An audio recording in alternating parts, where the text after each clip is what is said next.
हाथरस में भोले बाबा के सत्संग समापन के बाद भगदड़ से बड़ा हादसा। बड़ी संख्या में सत्संग में शामिल हुए लोग। युद्ध स्तर पर राहत और बचाव कार्य जारी। भगदड़ में जख्मी होने वाले लोगों का अस्पताल में चल रहा इलाज। एटा और अलीगढ़ के अस्पतालों में घायलों को कराया गया भर्ती।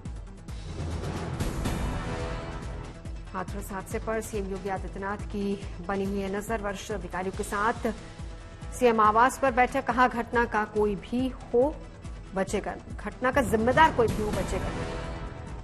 कल हाथरस जाएंगे सीएम योगी आदित्यनाथ। घटनास्थल का जायजा लेंगे। पीड़ित परिवारों से करेंगे मुलाकात। प्रमुख सचिव संजय प्रसाद भी रहेंगे साथ। हाथरस हादसे के मद्देनजर जिला प्रशासन ने जारी किया हेल्पलाइन नंबर। जारी किए गए नंबर्स पर की जा रही है पीड़ित परिवारों की मदद। हाथरस हादसे को लेकर सीएम योगी आदित्यनाथ का ऐलान। मृतकों के परिजनों को 2-2 लाख की आर्थिक मदद। घायलों को 50-50 हजार मुआवजे की घोषणा। आज रात हाथरस में ही रुकेंगे यूपी के डीजीपी। कल तक सीएम योगी आदित्यनाथ को सौंपेंगे ऑब्जर्वेशन रिपोर्ट। राहत और बचाव कार्य के लिए मेडिकल टीम के साथ गाजियाबाद से हाथरस भेजी गई एनडीआरएफ की टीम। पीएससी की 3 बटालियन के साथ एसडीआरएफ की टीम भी रवाना। सूत्रों के मुताबिक हाथरस हादसे को लेकर मांगी जा सकती है एलआईयू की रिपोर्ट। रिपोर्ट के आधार पर हो सकती है बड़ी कार्रवाई। हाथरस पुलिस सूत्रों के मुताबिक भोले बाबा के सत्संग की ली गई इजाजत 40 से ज्यादा पुलिसकर्मी थे तैनात। हाथरस हादसे को लेकर पूटा लोगों का गुस्सा। पुलिस और प्रशासन पर कोताही का आरोप। जिलाधिकारी के निलंबन की मांग।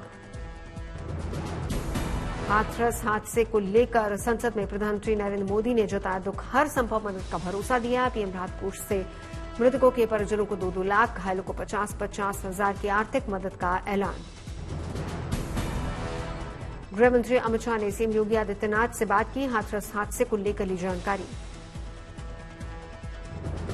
हाथरस हादसे पर उपराष्ट्रपति ने सोशल साइट एक्स पर जताई संवेदना। घायलों के जल्द स्वस्थ होने की कामना की। हाथरस हादसे पर लोकसभा स्पीकर ओम बिरला ने भी दुख जताया। घायलों के जल्द ठीक होने की कामना की। राष्ट्रपति द्रौपदी मुर्मू के अभिभाषण पर प्रधानमंत्री नरेंद्र मोदी का लोकसभा में संबोधन। कहा राष्ट्रपति ने देश का मार्गदर्शन किया। पीएम मोदी ने कहा देश में सफल चुनाव कराए गए। भारत की जनता ने हमें तीसरी बार देश सेवा करने का मौका दिया। हमारी नियत निष्ठा पर जनता ने भरोसा जताया। प्रधानमंत्री ने कहा सबका साथ सबका विकास के मंत्र के साथ चले। 140 करोड़ देशवासियों की सेवा करने का मौका मिला। पीएम मोदी ने कहा दुनिया भर में भारत की साख बढ़ी। भारत का सम्मान बढ़ा है। भारत के प्रति देखने का नजरिया बदला है। विपक्ष को घेरते हुए बोले प्रधानमंत्री मोदी। कहा देश ने लंबे समय तक तुष्टीकरण की राजनीति देखी। हमने तुष्टीकरण नहीं किया, हमने संतुष्टीकरण पर जोर दिया। विपक्ष के हंगामे के दौरान बोले प्रधानमंत्री मोदी। कहा झूठ चलाने वालों की पीड़ा समझ सकता हूं। लगातार झूठ के बाद उनकी हार हुई। भ्रष्टाचार को लेकर बोले प्रधानमंत्री मोदी। कहा देश को भ्रष्टाचार ने खोखला कर दिया। भ्रष्टाचार के प्रति जीरो टॉलरेंस होगा। देशवासियों को विश्वास दिलाते हुए बोले प्रधानमंत्री मोदी। कहा जनता के दिए भरोसे पर काम करेंगे। मेरा पल पल, शरीर का कण कण देश को समर्पित। प्रधानमंत्री मोदी ने 2014 से पहले को बताया घोटालों का कालखंड। कहा लोगों का आत्मविश्वास खो चुका था। आए दिन घोटालों की खबरें आया करती थी। प्रधानमंत्री मोदी ने कहा गैस सिलेंडर, राशन गरीबों को घर लेने के लिए रिश्वत देनी पड़ती थी। 2014 के बाद का हिंदुस्तान बदला। 10 साल में देश निराशा के गर्त से निकला। प्रधानमंत्री मोदी ने कहा 2014 से पहले बेकसूर लोग मारे जाते थे। 2014 से पहले आतंकी जहां चाहे हमला कर सकते थे। 2014 के बाद हिंदुस्तान घर में घुसकर मारता है। जम्मू कश्मीर में 370 को लेकर बोले प्रधानमंत्री मोदी। कहा 370 की दीवार गिरने पर विकास हुआ। आज पत्थरबाजी बंद है। लोकतंत्र मजबूत है। भारत के विराट लक्ष्य पर बोले प्रधानमंत्री मोदी। कहा अपनी रफ्तार को और तेज करना है। अर्थव्यवस्था को नंबर 3 पर ले जाएंगे। हमने अर्थव्यवस्था को 5वीं बड़ी अर्थव्यवस्था बनाया। विपक्ष के शोर शराबे के बीच प्रधानमंत्री मोदी का वार। कहा कांग्रेस बच्चे का मन बहलाने में लगी। तर्क खत्म हो जाएं तो चीखते हैं, चिल्लाते रहे।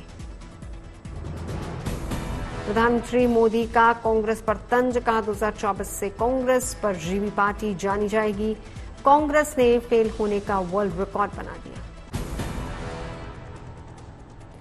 संसद में विपक्षी आवाज को अखिलेश यादव ने धार दी। इंडिया गठबंधन की जीत को बताया सकारात्मक, बोले आवाम ने हुकूमत का गुरूर तोड़ा।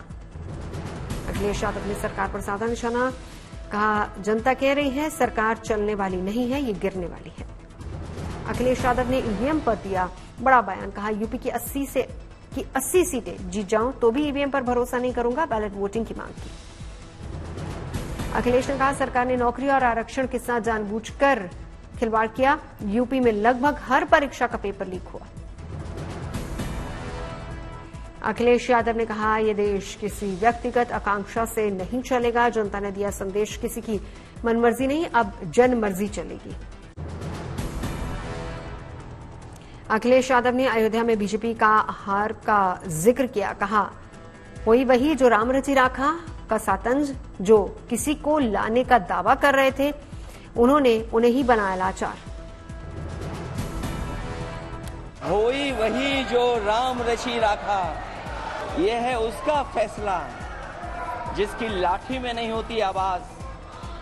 जो करते थे किसी को लाने का दावा, वो हैं खुद किसी के सहारे के लाचार। अखिलेश यादव ने मैली गंगा का मुद्दा भी उठाया। गंगा सफाई को बताया सरकार का झूठा दावा, कहा सच्चाई के लिए जिस गंगा की हम कस्में खाते हैं उसकी सफाई पर झूठ ना बोले सरकार। राहुल गांधी ने कल लोकसभा में दिए अपने भाषण के कुछ हिस्से हटाने पर किया पलटवार। राहुल गांधी ने कहा मोदी जी की दुनिया में सच्चाई स्पष्ट हो सकती है, जनता की नजरों में नहीं। मोदी जी की दुनिया में सच्चाई एक्सपंज हो सकती है, मगर रियलिटी में सच्चाई एक्सपंज नहीं हो सकती है। जो मैंने कहा था, जो मैंने कहना था, मैंने कह दिया। नेता प्रतिपक्ष राहुल गांधी ने प्रधानमंत्री मोदी को लिखी चिट्ठी नीट पर कल संसद में बहस की मांग की। नीट पीजी की परीक्षा के लिए गृह मंत्रालय में हुई बड़ी बैठक, साइबर सेल के अधिकारी रहे मौजूद। परीक्षा से पहले गृह मंत्रालय में हुई बैठक को माना जा रहा है खास। सूत्रों के मुताबिक परीक्षा से महज कुछ घंटे पहले तैयार होगा परीक्षा का प्रश्न पत्र। केरल के एर्नाकुलम में सीपीआईएम युवा विंग ने नीट परीक्षा को लेकर किया विरोध प्रदर्शन। बैरिकेडिंग तोड़ने वाले छात्रों पर वाटर कैनन का इस्तेमाल।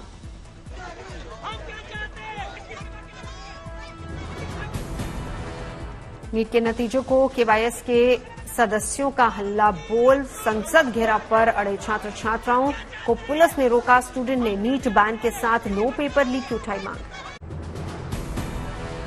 सीबीआई की हिरासत से केजरीवाल को फिलहाल नहीं आजादी। दिल्ली हाई कोर्ट में अब 17 जुलाई को होगी सुनवाई। 7 दिन में सीबीआई से अदालत ने मांगा जवाब। मजिस्ट्रेट कोर्ट से खारिज हुई प्रज्वल रेवन्ना की जमानत अर्जी। प्रज्वल रेवन्ना ने खटखटाया कर्नाटक हाईकोर्ट का दरवाजा। राउज एवेन्यू पर पहुंचे बीजेपी नेता ब्रजभूषण चरण सिंह। यौन उत्पीड़न मामले को लेकर हुई सुनवाई। मोदी सरनेम केस में रांची के एमपी एमएलए कोर्ट में 6 जुलाई को सुनवाई। राहुल गांधी पर आरोप तय करेगी MP MLA court. Allahabad high court में लोक सेवा आयोग पीसीएसजे मुख्य परीक्षा 2022 के परिणाम में गड़बड़ी स्वीकार की। 3 अगस्त तक नए सिरे से गड़बड़ी वाले अभ्यर्थियों के परिणाम। देहरादून में भारी बारिश, सड़कों पर भरा पानी, यातायात प्रभावित, जनजीवन अस्त व्यस्त। चंडीगढ़ में झमाझम बारिश के साथ मानसून ने दस्तक दी। कई दिनों से पड़ रही उमस और गर्मी से लोगों ने राहत की सांस ली। रांची में लगातार हो रही बारिश ने बढ़ाई मुश्किलें। कई जगहों पर भरा पानी, लोगों के रोजमर्रा के कामों में अड़चन। रायपुर में लगातार हो रही बारिश में बह गई निर्माणाधीन सड़क। जेसीबी के साथ फिलहाल जारी था निर्माण कार्य, लेकिन बारिश के पानी में जलमग्न हुआ काम। नेपाल में लगातार हो रही बारिश से सीतामढ़ी के सीमावर्ती इलाके में बढ़ा बाढ़ का पानी। कई निचले इलाकों में गांव में बाढ़ ने दस्तक दी। मानसून के लिए दिल्ली में एनडीएमसी तैयार। मानसून के लिए खास तौर पर तैयार किया गया कंट्रोल रूम। जिन इलाकों में हर साल पानी भरता है वहां सीसीटीवी कैमरों के जरिए रखी जाएगी नजर। पुणे के लोनावला में इस सीजन की सबसे ज्यादा बारिश की गई रिकॉर्ड इस सीजन में अब तक 798 मिलीमीटर बारिश की जा चुकी है दर्ज। मुंबई के मरीन ड्राइव पर हाईटाइड की चेतावनी, लोगों को समुद्री तट से दूर रहने की सलाह। तेज बारिश से दार्जिलिंग में प्रभावित जनजीवन, लोगों के घर हुए जमींदोज। असम में बाढ़ की स्थिति गंभीर, लाखों लोग प्रभावित, कई गांवों का टूटा संपर्क, राहत और बचाव कार्य जारी।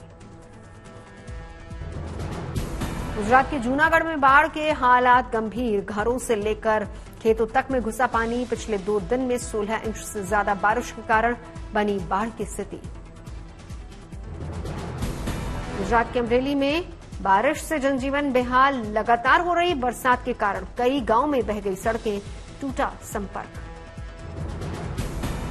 लगातार बारिश से सूरत में हाल बेहाल, जगह जगह जल जमाव की दिक्कत, यातायात प्रभावित। कच्छ में पिछले 3 दिन से लगातार भारी बारिश, लोगों को करना पड़ रहा है दिक्कतों का सामना। भारी बारिश की चेतावनी के चलते स्टैंड बाय पर एनडीआरएफ की टीमें। असम के काजीरंगा नेशनल पार्क में भी आई बाढ़, बढ़ते जलस्तर से जानवर परेशान। बाढ़ से प्रभावित मणिपुर में स्कूलों की 2 दिन की छुट्टी घोषित, प्रशासन ने बाढ़ के गंभीर होते हालातों के चलते लिया फैसला। इसरो के हाथ लगी एक और बड़ी कामयाबी, आदित्य L1 ने पूरा किया हेलो ऑर्बिट का पहला चक्कर।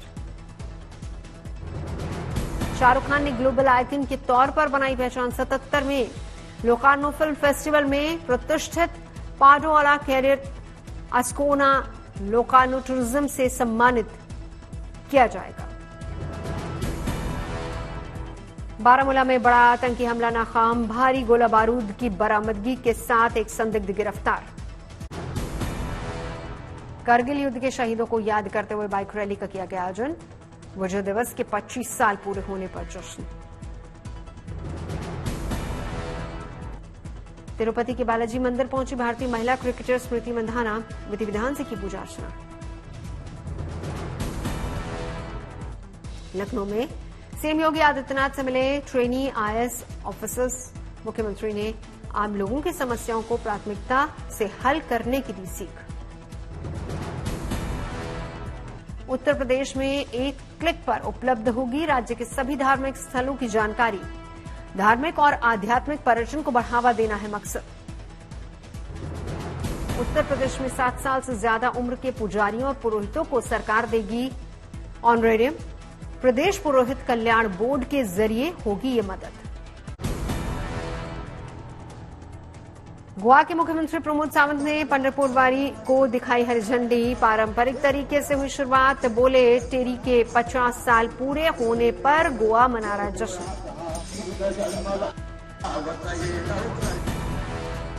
अंबानी परिवार ने गरीब युवक युवतियों का सामूहिक विवाह करवाया। मुकेश अंबानी और नीता अंबानी ने आशीर्वाद दिया। ठाणे के रिलायंस कॉर्पोरेट पार्क में आयोजित हुआ समारोह, दूल्हा दुल्हन को अंबानी परिवार ने कई तोहफे भेंट किए। श्रीनगर में जम्मू कश्मीर के एलजी मनोज सिन्हा ने बुलाई उच्च स्तरीय बैठक। मुहर्रम के मौके पर शांतिपूर्ण आयोजन को लेकर हुई चर्चा। जयपुर में पोल्यूशन कंट्रोल बोर्ड की अनोखी पहल, प्रतिबंधित प्लास्टिक की सूचना देने वाले को 10,000 का इनाम देने की घोषणा।